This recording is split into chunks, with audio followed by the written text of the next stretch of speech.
Jacob, very good afternoon to you. What did you make of today's news? Well, it certainly was a surprise. When I first saw it on a WhatsApp group, I wondered whether it was an AI fake. And then I looked that it was on Kemi Badenoch's own Twitter, so I realised it was true. So it's certainly a surprise. It's shaken up politics for today.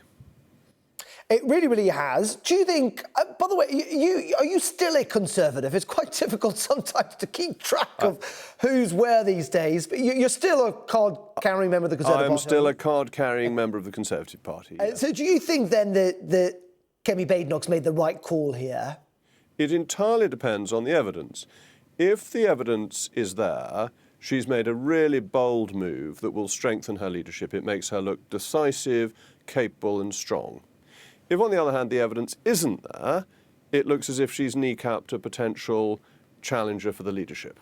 So there's no middle path in this instance. It's either a very good decision or a very bad one. And I think it's crucially important that the evidence is provided, these notes that apparently existed in a speech that are meant to have been heavily critical of other shadow cabinet members. No, we don't know, as you say, what that evidence is. We haven't seen it from the Conservative Party. Conservative sources telling us that apparently there was a potentially a resignation speech. We do know that Robert Jenrick, though, has been flirting with Reform UK. I mean, Nigel Farage confirmed that today, saying he has had conversations. So there is at least some evidence, isn't there, Jacob, that Robert Jenrick, I think as Sam Coates has put it, has been playing footsie with Reform UK. Well, in politics, you do talk to people in other parties, and there are some friendships that cross party lines. So I think just the fact that Robert Jenrick had dinner in December with Nigel Farage doesn't necessarily mean he was about to defect. He could have been talking about a subject I think is of great importance, how you reunite the right before a general election, or possibly how you do some electoral pacts in Scotland and Wales with local elections coming.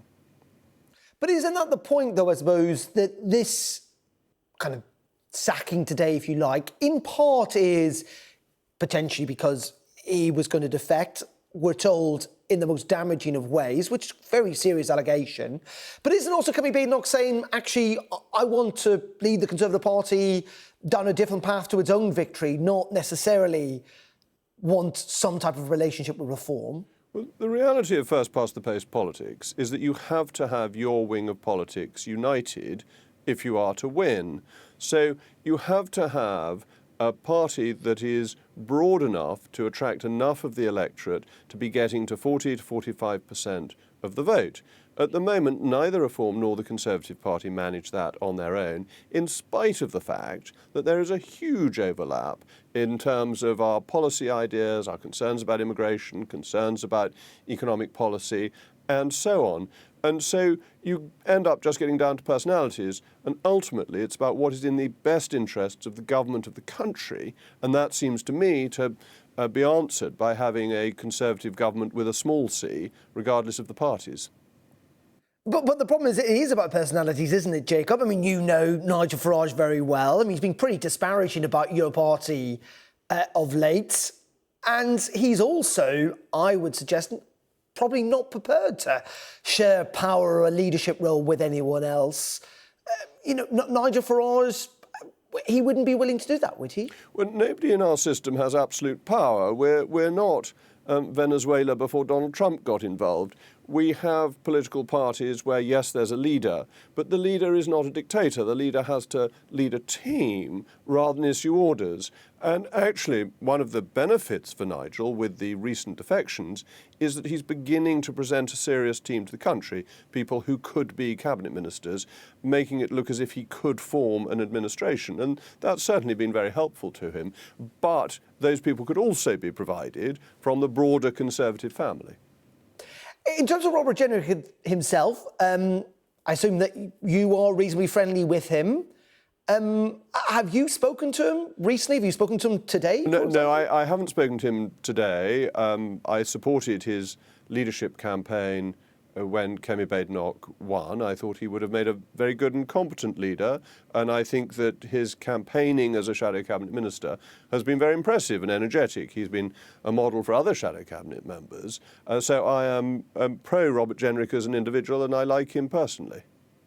But you feel that if Kemi Badenoch is right, that this was pretty irrefutable and also was meant to cause damage to your party, the Conservative Party, then in the end, he deserved to be booted out? Well, defections always cause damage to your party. I think that's essentially a tautological point. But absolutely, if she had clear evidence that Robert Jenrick was about to resign, leave the party, and was currently a member of the shadow cabinet, of course she was entitled to get rid of him. If she doesn't have that evidence, then it looks as if it's getting rid of a leadership contender. And that's the key differential in my view. Now, I've been suggesting one of the reasons Kemi Badenoch may well have taken this decision, and by the way, this kind of feeds into both your suggestions about what might have happened here, is that she does feel emboldened somewhat, that it does feel that her political star is rising, she's found her feet a bit more. I think, as someone put it to me earlier, she's been a bit more herself, if you like.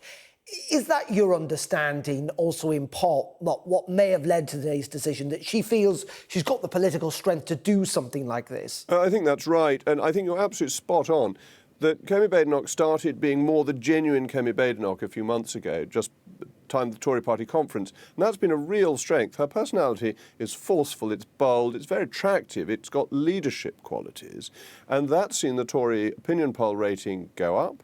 We're getting closer to Reform, whose opinion poll rating has slipped a bit. So I think she is more empowered and emboldened, and that's been helping Conservative morale as Conservatives have rallied round her, and her strong performances at Prime Minister's Questions have also helped that. Jacob, as you say, you know Robert, you helped out in his campaign. If he was there, or if you managed to grab a coffee with him this afternoon, I'm sure he's thinking about lots of things today. What would you say to him? Would you say, you know what, sit this out, sit as an independent for a while, see how it all plays out in the weeks to come? Or would you say, maybe you do go to Reform, maybe that's where your political future is? What advice would you have for Robert Jenrick this afternoon? Well, he needs to put his side of the story, and he needs to put it, in my view, today, that you know better than I do the rolling news agenda. And if you don't get your story out quickly, then people remember what was reported, and you come along with a perfect answer 3 weeks later and nobody's interested. So I think he has to seize the moment, say what happened, say whether or not it's true, and then what he's going to do. He doesn't necessarily need to join Reform today, but the House of Commons is not a place for independence. It doesn't give you any political influence, and you gradually fade into obscurity if you sit as an independent. And just two final questions, Jacob, if I can. First of all, in the end, isn't this damaging for the Conservative Party, whatever way you look at it, in the sense that, and we saw this with Nadhim Zahawi earlier on this week, that the Conservative Party is still pretty low in the polls. Yes, Kemi may well be doing quite well, but for lots of Conservatives, for lots of your former colleagues, they feel that the political future is not in your party, but is with Reform and Nigel Farage. Well, I mean, I think what's interesting is that conservatism is increasingly popular in this country, not least as Sir Keir Starmer goes from crisis to crisis, U-turn to U-turn. But that hasn't been fully reflected within the Conservative Party. It's hard to pretend that events like today are helpful, but if it shows Kemi as a decisive leader against Sir Keir Starmer, who can't make up his mind about anything, then in the next few weeks and in the run-up to local elections, it is potentially more helpful than harmful. And just very funny, and there's been a thread that's kind of come through our chat a little bit, is, I mean, you clearly want to see some type of, I would suggest, kind of, not necessarily coalition, but a uniting of the right. I mean, have you been playing footsie a little bit? Have you been tempted by Nigel Farage and Reform? I mean, you are colleagues at GB News, of course, so... We're colleagues at GB News. I like Nigel a great deal. We get on very well and have done for many years. But no, I'm sticking with the Tory party. I want to unite the right. I think we agree on so much. And I think that I make a more helpful contribution to that by remaining in the Conservative Party. And Kemi leading the party into the next election? Oh, please, we can't keep on changing party leader. We did more than enough of that 2010 to 2024, and therefore I would urge Conservative members to support the leader of the party. So you're even ruling yourself out there? Of course I'm ruled out. I'm more of a broadcaster than a politician nowadays. I know, I'm joking, I'm jesting. Jacob, always appreciate your time. Thank you very much indeed.